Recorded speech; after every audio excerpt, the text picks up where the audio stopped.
तमिलनाडु में कुछ ऐसे शहर हैं जो लगभग सबके जुबान में बसते हैं और उसमें से एक के मैं करीब था। मैं कन्याकुमारी में फ़िलहाल। तो ये शहर मेरे करीब था और अगर मैं यहाँ नहीं आता तो मुझे एक रिग्रेट होता। इसलिए मैं आज आया हूँ तमिलनाडु के एक बेहतरीन और ऐतिहासिक शहर। देख लीजिए नाम आप ही, मदुरै। जिसके नाम में ही मधुरता है उसमें आया हूँ। तो चलिए इस शहर को अच्छी तरह से एक्सप्लोर करते हैं और मैं कोशिश करूंगा कि इस सफ़र के अंत होते होते आपको मदुरै की सारी खूबसूरत चीज़ें अच्छे से दिख जाए और मदुरै शहर से आपका भी एक अच्छा खासा परिचय हो जाए। तो चलिए यात्रा शुरू करते हैं। यह है मदुरै रेलवे स्टेशन का जंक्शन और अभी बज रहे हैं लगभग 5:30 पौने 6 के बीच में। इसलिए थोड़ा मैं रेस्ट ले लेता हूँ ताकि थोड़ा शहर जो है थोड़ा ओपन हो जाए, फिर मैं शहर को एक्सप्लोर करने निकलूँ।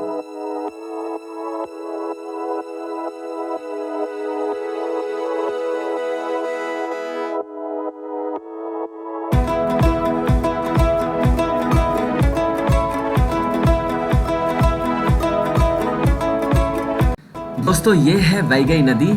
यही मुख्य नदी है, इसी के किनारे ये पूरा शहर बसा है। हालांकि अब एक नाले में सिमट कर रह गई है, लेकिन ये है जिस तरफ मैं उंगली दिखा रहा हूँ वो है यहाँ का हमारा मेन डेस्टिनेशन जिसके तरफ हम लोग बढ़ रहे हैं। चलिए उधर की ओर ही चलते हैं, वही है सबसे आइकॉनिक प्लेस।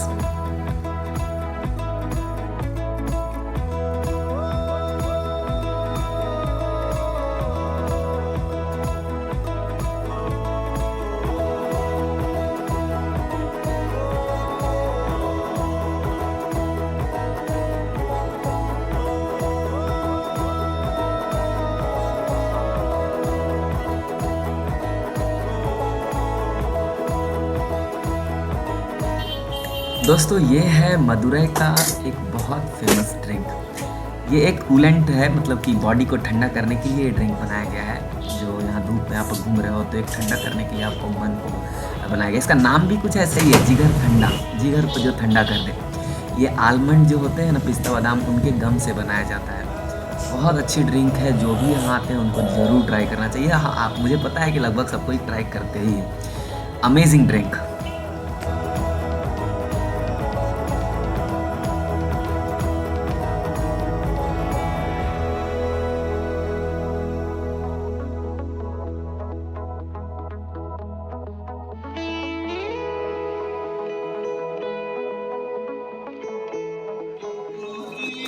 बहुत किस्मत से ही ऐसे संयोग बनते हैं जब आप वैसे जगह पर दर्शन करने पहुंचते हैं जहां आपको हमेशा से श्रद्धा थी, जिसके बारे में आप हमेशा आ, मन में एक सपना लेकर चले कि मैं कभी जाऊंगा जाऊंगा। भगवान शिव और पार्वती के मंदिर और भारत के सबसे महान आर्किटेक्चर और सबसे महान मंदिरों में से एक मीनाक्षी अम्मान टेम्पल। चलिए मैं दिखाता हूँ मीनाक्षी अम्मान टेम्पल कैसा है।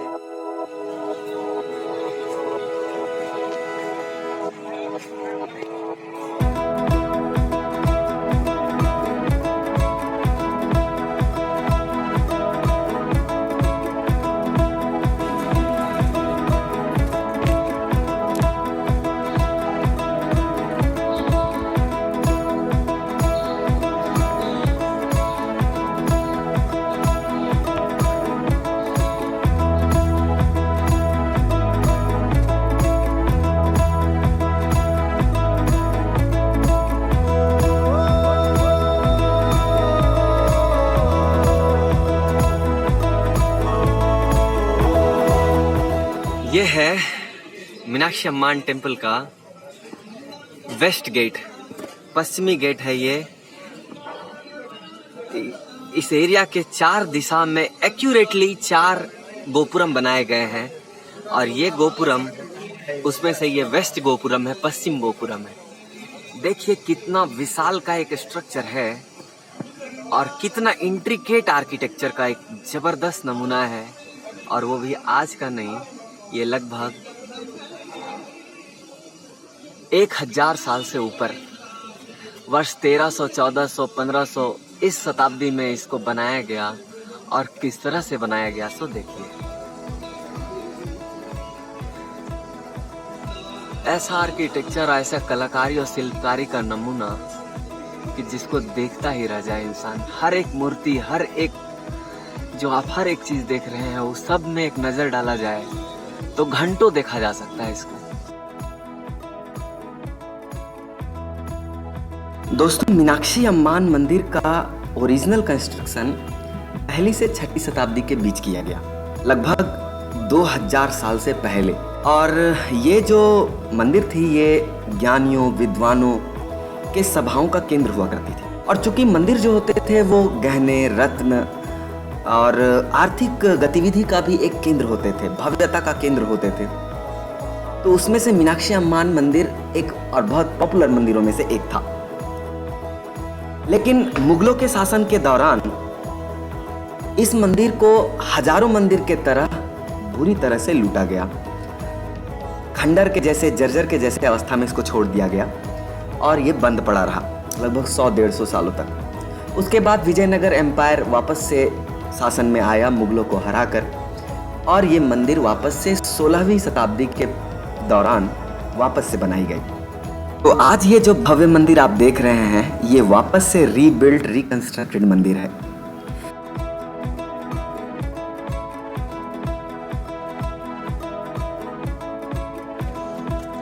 वेस्ट का गेट जो है वो आज के लिए बंद है, पता नहीं क्यों है, क्या रीज़न है। तो वो लोग बोल रहे हैं कि आप इस तरफ का गेट जाओ। क्या, किस तरफ का गेट है? ईस्ट नहीं, वेस्ट या साउथ का गेट बोल रहे हैं उधर से जाने के लिए। तो मैं जा रहा हूँ उस तरफ के गेट से। उस तरफ शायद भीड़ कम है और दर्शन आसानी से हो जाएगा, ऐसा लोग बोल रहे हैं। चलिए चलते हैं।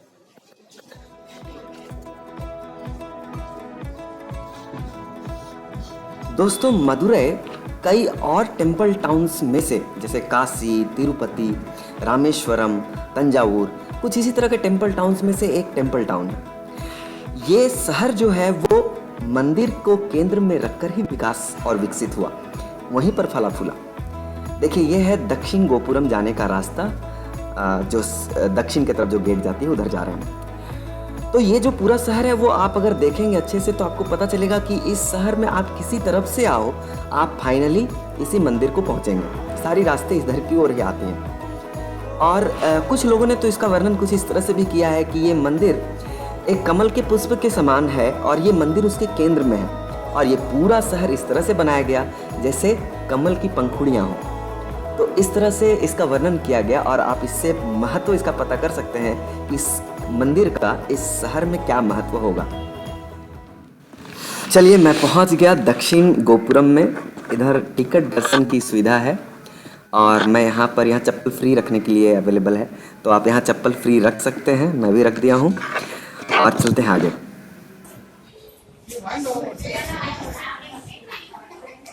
कहाँ पर ये आंटी बता रही है कि कोई भी इलेक्ट्रॉनिक गैजेट जो है अलाउड नहीं है। हो गया ना? ठीक है। यहाँ पर लैपटॉप डिपॉजिट हो गया और मोबाइल लेकर जाना अलाउड नहीं है। यहाँ पर लैपटॉप रख लिए, 6 रुपये का चार्ज लगे हैं इसको लैपटॉप को सिक्योर रखने के लिए। तो 2 तरह के गेट हैं यहाँ पर। एक है ये गेट जो जेंट्स एंड लेडीज़ के लिए, लेकिन यहाँ पर पैसा लगता है जाने में। 100 रुपये आपको देने पड़ेंगे एंट्री के लिए। लेकिन आगे का जो गेट है ये दक्षिण गेट था। आगे में एक और गेट है, शायद उत्तर गेट है। उस गेट में फ्री अलाउड है, फ्री एंट्री आप कर सकते हैं। और थोड़ा उसमें ये दिक्कत होता है कि उसमें भीड़ ज़्यादा होती है, लेकिन भीड़ इतना भी नहीं होता कि आप दर्शन करने में बहुत लेट हो जाए। इसलिए जो वहाँ काउंटर था उसमें जो लेडी थी जो शू वगैरह कलेक्ट कर रही थी, रख रही थी, मैं पैसा देने ही वाला था कि हमको वो लेडी देखी और उनसे मेरा थोड़ा एक अच्छा बात हुआ था। वो मेरे को मदद करने के जैसा वो मूड में थी और वीडियो में भी वो आ गई थी, तो उनको बहुत बढ़िया लगा। तो वो मुझे बुला कर बोली कि जाओ, पैसा मत दो, उधर फ्री वाले से जाओ। तो फ्री वाले से मैं गया हूँ। देखिए, फ्री वाला रास्ता भी मैं आपको दिखा देता हूँ, इसके अपोजिट साइड में है। यही है दूसरा द्वार। इस द्वार पे आप जब एंटर करोगे तो देखो मुफ्त यहाँ लिखा हुआ है कि यहाँ पर आपको फ्री सब कुछ अवेलेबल है, आप इसमें जा सकते हो, कोई दिक्कत नहीं है। यहीं पर मोबाइल सेलफोन डिपॉजिटिंग लॉकर है, यहाँ पर सेलफोन डिपॉजिट होगा।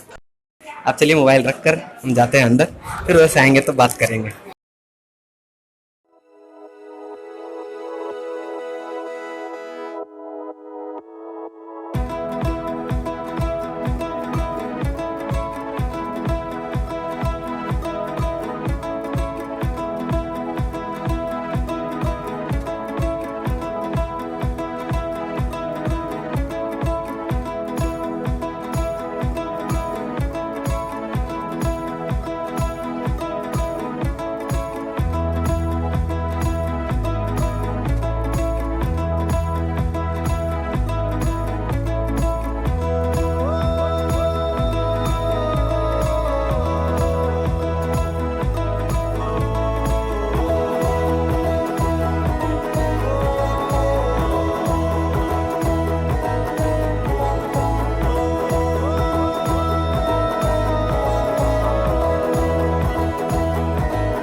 संख्या में लोग हैं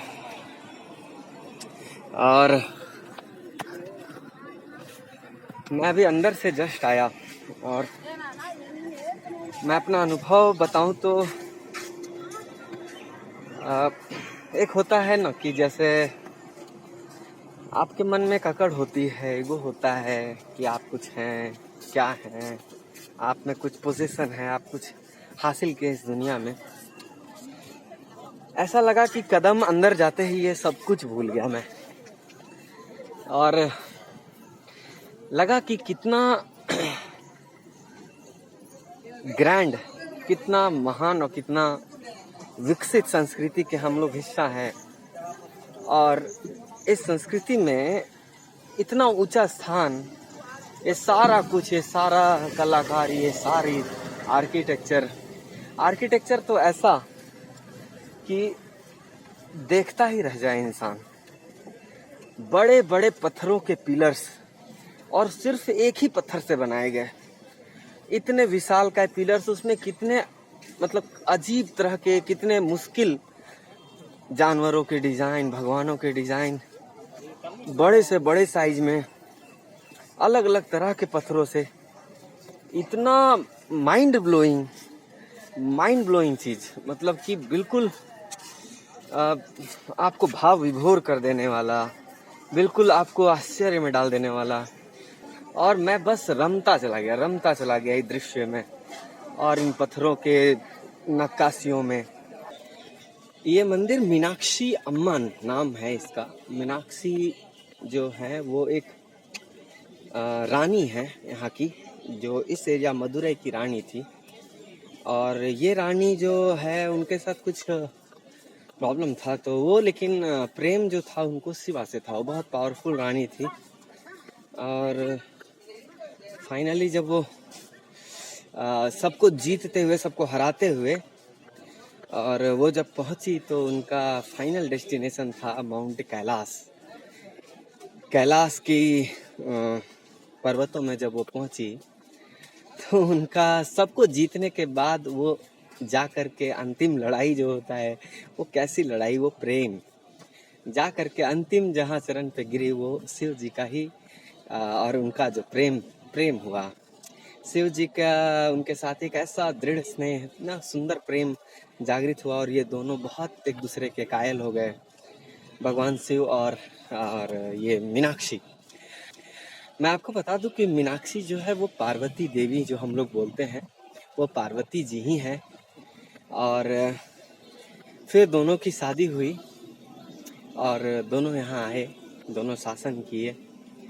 तो ये भगवान शिव का एक शासन स्थल है, और इस मंदिर में जो दो महान डिटी, जो अंदर आप जिसकी पूजा करते हैं, जिसके लिए भीड़ लगती है, वो है मीनाक्षी माता की मंदिर, मीनाक्षी माँ जो पार्वती माता, और दूसरा जो है वो है सुंदरेश्वरा जो भगवान शिव ही हैं। तो ये है, चलिए मैं चलता हूँ अब।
गुड़ और क्या डालते हैं इसमें? गुड़ और गुड़, जिंजर, पत्ता, नारियल, अच्छा, जागरी,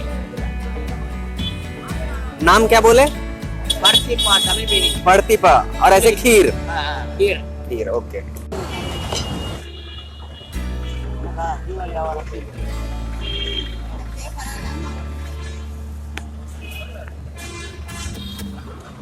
ये नारियल है?